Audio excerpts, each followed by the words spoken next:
Oke, kembali lagi di channel saya. Makasih buat kalian yang sudah mengklik video ini. Kali ini lanjutan dari Hasto Kristianto yang sudah ditetapkan jadi tersangka KPK. Ini menjadi bukti kalau bobroknya PDIP. Kita lihat ya gimana kalian opung membahasnya. Sebelum kita ke video, bantu subscribe buat channel saya belum subscribe. Tidak tunggu lama, kita ke videonya langsung. Let's go. Kalian pasti masih kepingin lagi dengar berita tentang si Hasto kan? Iya. Nggak bosan kalian? Enggak lah, enggak. Bisa sama aku nggak bosan aku. Iya. Kita bikin dia sampai betul-betul menangis. Iya. Gempur terus. Iya. Tahu kalian apa kata kubu sebelah? Ngapain kau terlalu fokus sama si Hasto? Kalau memang betul adil aparat penegak hukum, coba tangkap itu si Harun Masiku. Aku bilang sama orang itu, aku nggak peduli di mana keberadaan Harun Masiku sekarang. Yang penting Hasto sudah ditetapkan jadi tersangka. Iya. Puas ya, puas. Untuk apa diperdulikan ikan sepat kalau udah dapat ikan tomat? Iya. Udah dapat yang lebih besar ya kan. Namanya itu kan. Ikan tomatnya udah dapat, ngapain kita pedulikan ikan sepat? Iya. Jadi kalau bicara tentang permasalahannya Harun Masiku ini, biar tahu kalian, ternyata perannya si Hasto ini sangat besar. Wow. Makanya udah gak cocok lagi ditetapkan jadi saksi, memang harus dijadikan tersangka. Harus tersangka dia, harus naik kelas. Harus naik kelas ya. Dari saksi jadi tersangka, itu kan namanya naik kelas. Iya, betul. Iya, jadi berdasarkan sprindik nomor 153 dan 152. Repot ini, Opu kalau udah ngomongin sprindik, pasal-pasal, hukum segala macam, pusing kami, Bung. Biar paham kita semua kan begitu. Yeah. Jadi sprindik 153 menyatakan bahwasanya Hasto itu memang betul dengan nyata-nyata melakukan penyuapan.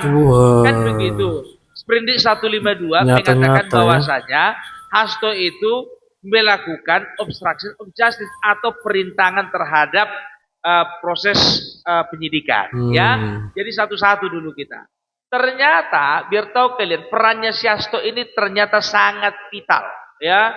Yang pertama itu, ya kita sudah tahu bahwasanya yang terlibat itu adalah komisioner KPU yang bernama Wahyu Setiawan. Kalian tahu ternyata Wahyu Setiawan adalah kader PDIP yang menjadi komisioner KPU. Ya pantas. Lawang mantan kader sendiri. Wah, pantesan licin. Jadi ya uang itu dari Harun Masiku ya, itu ternyata kalau bisa ku gambarkan nggak langsung itu ke komisioner KPU. Karena apa? Biasanya itu satu pintu, lewat siapa? Lewat Hasto. Kan aku pun juga mikir juga, nggak mungkin lah seorang Harun Masiku itu bypass ke komisioner KPU, nggak mungkin. Karena secara Harun Masiku itu dia orang provinsi. Kalau orang provinsi mau berhubungan dengan orang pusat berarti harus ada koneksi di atas, kan begitu. Siapa koneksinya? Hasto. Ya, uang yang disampaikan Harun Masiku itu totalnya itu 1,5 miliar, ya. 1,5 miliar. Nah, ternyata yang memberikan uang itu adalah Hasto. Nyampe ke tangannya si Wahyu cuma 600 juta. Sementara uang yang disampaikan si Harun Masiku ini sebanyak 900 juta. 300 juta itu hilang di jalan. Kena copet. Ya, jadi pantaslah kalau bisa dikatakan kok bisa komisioner KPU ternyata mantan kader.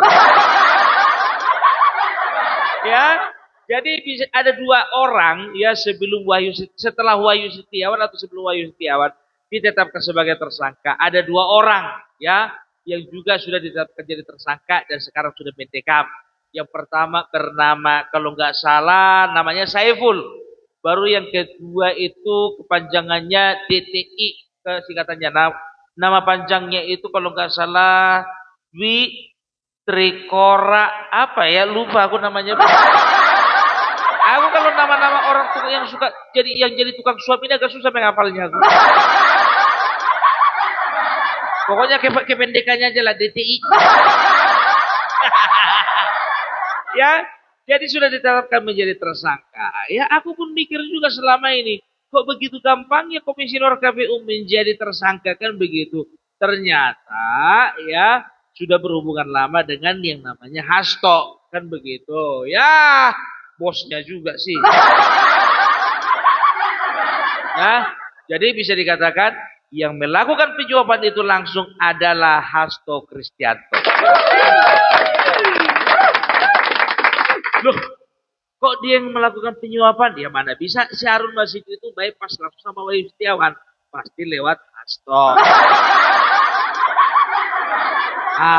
Ya. Terus ya untuk Sprindik 152 yang menyatakan bahwasanya Hasto Kristianto sudah melakukan obstruction of justice atau penghalang-halangan atau perintangan terhadap proses penyidikan. Yang pertama, tahu kalian ya, masih ingat kalian kan waktu si Hasto dipanggil menjadi saksi. 1 hari sebelum dia dipanggil menjadi saksi, ya, 1 hari sebelumnya itu dia perintahkan kepada pegawainya untuk merendam HP-nya. Disuruhnya pegawainya itu untuk menenggelamkan HP-nya si Hasto. Karena apa? Karena di dalam HP-nya itu tersimpan memori percakapan dan juga pembicaraan antara Hasto dan Harun Masiku. Sekarang begini, kau rendam di mana? Di Danau Toba. Kalau kau rendamnya di dalam kamar mandi, dapat juga itu. Kalau mau kau rendam, ya ikatkan HP-mu itu dengan batu seberat 25 kg, tenggelamkan di sini di dekat Danau Toba ini. Ya kan? Itu yang pertama supaya apa? Supaya percakapan antara dia dengan Harun Masiku ya bisa dikatakan tidak tercium. Tapi maaf, KPK yang sekarang itu lebih ahli, lebih skillful daripada KPK yang kemarin. Kalau ketua KPK yang kemarin itu tukang kompas itu. Jadi jangan diharapkan lah, ya kan bisa terwujud keadilan, bisa terwujud kebenaran waktu KPK-nya si Firly Bahuri. Ya kan? Nah, itu dia.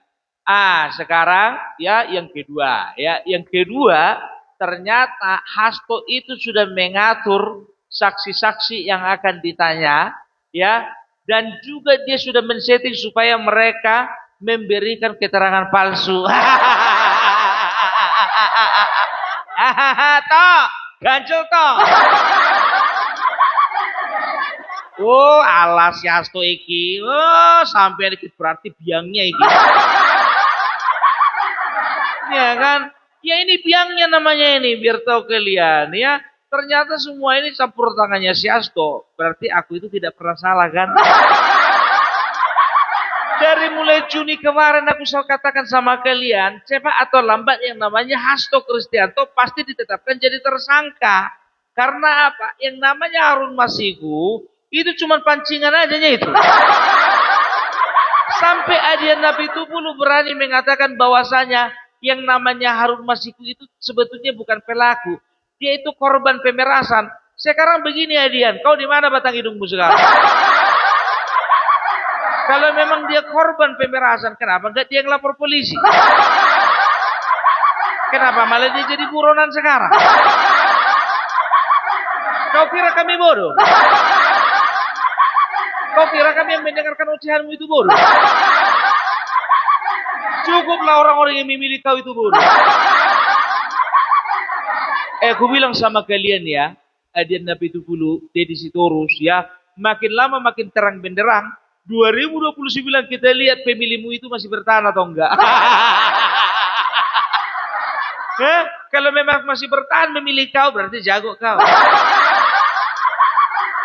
Ya, tapi kalau gugur juga kau kayak Ripka Ciptani, Trimedia Panjaitan, Masinton Pasaribu, ya kan? Disitulah baru kelihatan kualitas. Kau selalu bersembunyi di belakang nama aktivis. Dikit-dikit kami aktivis ini begini begitu begini begono. Kami itu yang latar belakang aktivis, kami begini begono. Udahlah sekarang itu nggak ada aktivis-aktivisnya, udah lewat reformasi. Makanya aku bilang seorang aktivis kalau sudah masuk ke dalam ranah politik, dia itu bukan cuma aktivis, sudah menjadi politisi. Sama seorang pengusaha kalau sudah masuk ke dalam ranahnya politik, dia itu menjadi politisi, ya kan? Sambil dia itu seorang pengusaha. Kalian itu belum begitu. Ya kalian itu politisi, cuman kemarin-kemarin jadi aktivis. Jadi jangan mentang-mentang kalian itu membawakan aktivis, kalian bawakan nama wong cilik. Ya? Jadi sekarang kami masih percaya sama kalian. No. Ya, nggak segampang itu bro. Ya kan? Ini kau bilang pula Harun Masiku korban. Ternyata inilah yang membuat undang-undang perampasan aset itu sampai sekarang masih alot. Kalian yang bikin alot kan? Begu gajang. Abang nggak begu gajang namanya itu. Tahu kalian begu gajang? Kalau di tempat kami begu gajang itu yang bikin mati orang-orang. Ilmu hitam yang digunakan untuk membunuh orang. Karena benci, karena persaingan bisnis, karena sakit hati, itu lebih begu gajah. Ya, jadi orang ini kayak gitu jadinya. Ya, maksudnya apa? Ya, kalian itu berusaha untuk merusak citra masyarakat, citra lawan politik kalian. Kalian berusaha untuk menjelek-jelekan Bapak Joko Widodo. Kalian berusaha untuk memfitnah Bapak Joko Widodo. Kalian berusaha untuk menyerang Bapak Joko Widodo. Kalian busuk-busukkan Bapak Joko Widodo. Padahal kalian sendiri yang busuk. Ini kan lebih-lebih dari begu gajang. Udah ikut-ikutan begu gajang bawa ini ya. Kalau begu gajang itu cuma 1-2 orang yang dimatikan. Ini kalian yang mau kalian matikan citra seorang presiden. Ternyata lebih kuat doanya presiden dan juga doanya kami yang mendoakan presiden daripada ilmu begu gajah.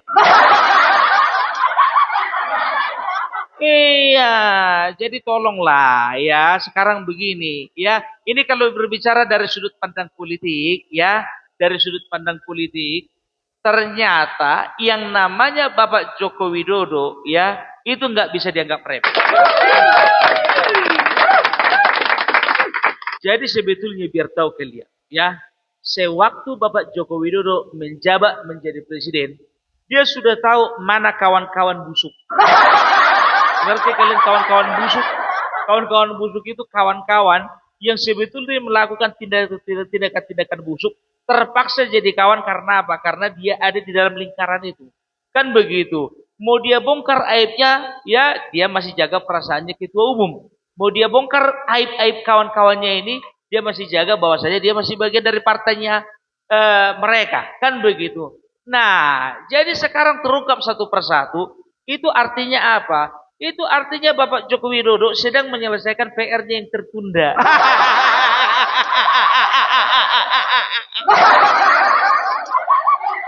Loh, kan Bapak Joko Widodo kan sudah tidak lagi menjabat menjadi presiden, Bang Opung perbelakkan begitu.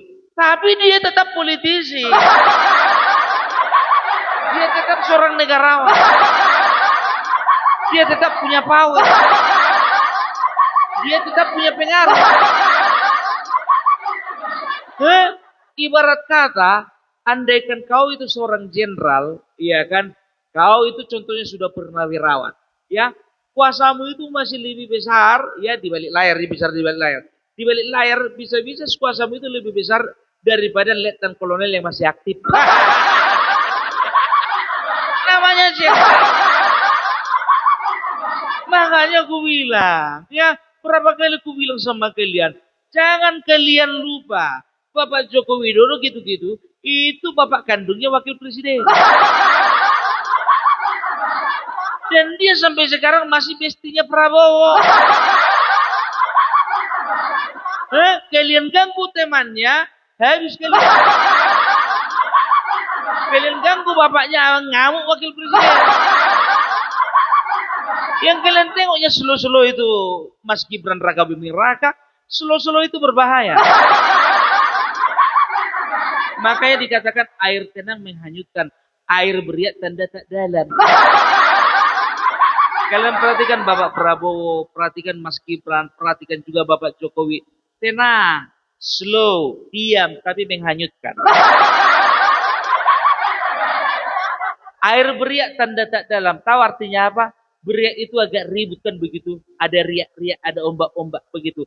Kayak gitulah si Hasto, kayak gitulah Mas Sintong, kayak gitulah Deddy Sitorus. Artinya apa? Nggak ada itu. Ya, artinya apa? Ilmu politiknya nggak terlalu dalam. Kekuatannya nggak terlalu dalam. Pengaruhnya nggak terlalu besar. Cuman ribut-ribut di permukaan. Makanya hati-hati kalian sama orang tenang. Coba kalian perhatikan dulu Bambang Pacul. Tenang dia, slow, tapi membahayakan. Kalian tengok Ibu Puan Maharani. Tenang, slow, tapi membahayakan. Kalian tahu, ya, dengan ditetapkannya Hasto Kristianto menjadi tersangka. Siapa yang menurut kalian orang yang paling senang? Puan Maharani. Dia yang paling senang, bukan Opung Parbella. Sama aku nggak ada untungnya mau ditetapkan jadi tersangka ataupun saksi, nggak ada untungnya sama aku. Ya, tapi kalau dia sudah tersangka, berarti nanti ke depannya ini sekjen ini pasti ada yang ngincar di siapa jadi sekjen berikutnya di PDIP. Ya kan? Sekarang Mbak Puan contohnya, ya sudah pasti dong ya. Kalau namanya Pak Puan itu, dia anak seorang pendiri partai. Ya, pasti diutamakan dong anak. Siapa? Deddy Sitorus.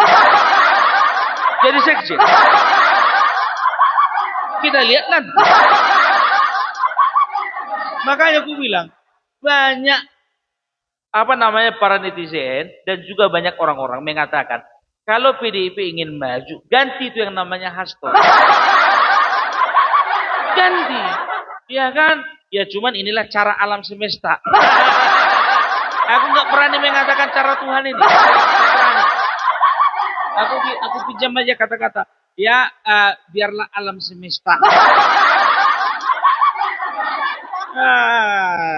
Jadi nggak percuma kan sebetulnya ya setiap analisa-analisa yang kukatakan, yang kugaji, ya, yang kusampaikan sama kalian itu ndak main-main, bukan kaleng-kaleng wah.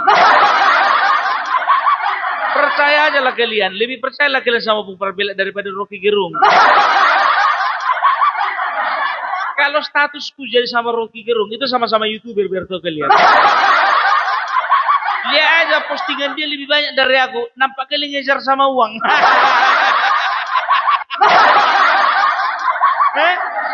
Postingannya pun postingan-postingan kontroversial. Dibilanglah ijazah palsu. Dibilanglah Gibran memberikan uang suap. Gibran menerima UPT daripada menteri-menteri. Ya, makanya aku heran sampai sekarang yang namanya Rocky Gerung, ya kan? Kenapa kawan ini bisa nggak tertangkap? Karena itu dia berkata menurut saya. Itulah menangnya kata-kata menurut saya. Kita akan lihat ya, kita akan lihat bagaimana PDIP ke depannya. Aku tidak pernah mendoakan PDIP hanyut, enggak. Ya kan? Ya ini kan tergantung sama dua kalian ya. Aku cuma membawa dua kalian sampai ke atas.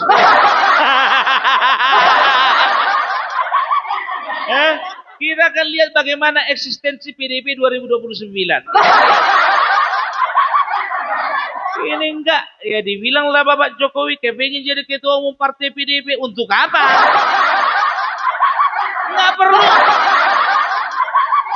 Enggak level. Masa suara 80% orang yang suka, senang, cinta sama Jokowi mau ditukarkan dengan yang 16% itu. Kapan-kapan lah itu, Pak. Apalagi sekarang kurang menjual. Sekarang kutanya dulu sama kalian, ya kan? Apalah bangkanya menjadi ketua umum PDIP sekarang?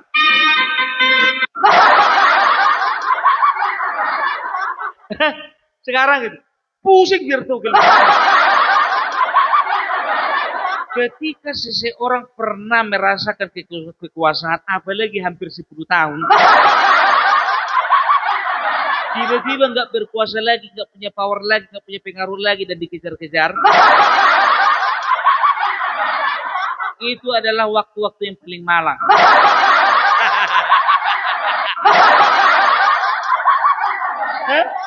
Itu makanya aku bilang ya nanti aku bilang sama kalian 2029 akan banyak baik itu pilkada ataupun pemilihan legislatif ya, setiap caleg-caleg ya akan banyak caleg-caleg potensial yang akan memilih jalan di luar PDIP. Ada yang masuk Gerindra, ada yang masuk Golkar, ada yang masuk Demokrat, ada yang masuk Partai PAN dan lain sebagainya. Yang penting bukan PDIP. Karena apa? Ya, karena citranya makin lama sudah makin jelek kan begitu ya kan. Orang ini yang paling besar jumlahnya sedikitnya ini. Perhatikan kalian lah kalau misalnya aku live ya. Contohnya yang nonton itu ada sekitar 600 orang. Itu ada 1-2 orang aja yang nyinyir. Ya kan? Gimana pun juga PDIP tetap jaya. Jaya menurutmu silahkan. Itu doamu, jangan kepaksakan doamu sama kami. Itu aja yang kami jawab. Salah aku bilang kayak gitu. Enggak, ini politik. Bebas orang. Bebas. Kita tidak sedang menjelek-jelekkan. Kita tidak sedang memfitnah. Kita tidak sedang menuduh orang pakai ijazah palsu. Ya kan? Bukan. Ya kan? Kita kan beranggapan bahwasanya kalau begini situasinya, ya terbaca PDIP ini makin hari makin tenggelam. Ya kan memang seperti itu. Iya kan sama kayak yang dibilang kata Rocky Gerung. Menurut saya. Iya kan? Menurut saya. Gitu loh ya. Jadi itulah dari Opung Parbelak ya. Jadi mudah-mudahan berita ini membuat kalian semakin tercerahkan ya. Ternyata oh iya, ternyata di balik Harun Masiku ini ya ternyata ada peran dari yang namanya Hasto Kristianto. Kan begitu. Terkonfirmasi lagi setelah pemanggilan terhadap Yasona Lauli. Selesai sudah. Tamat. The end. Oke. Jadi itu dulu dari Opung Parbelak. Salam NKRI. NKRI harga mati. Oke, itu dia videonya. Gimana menurut kalian dan sampai bertemu di video saya selanjutnya.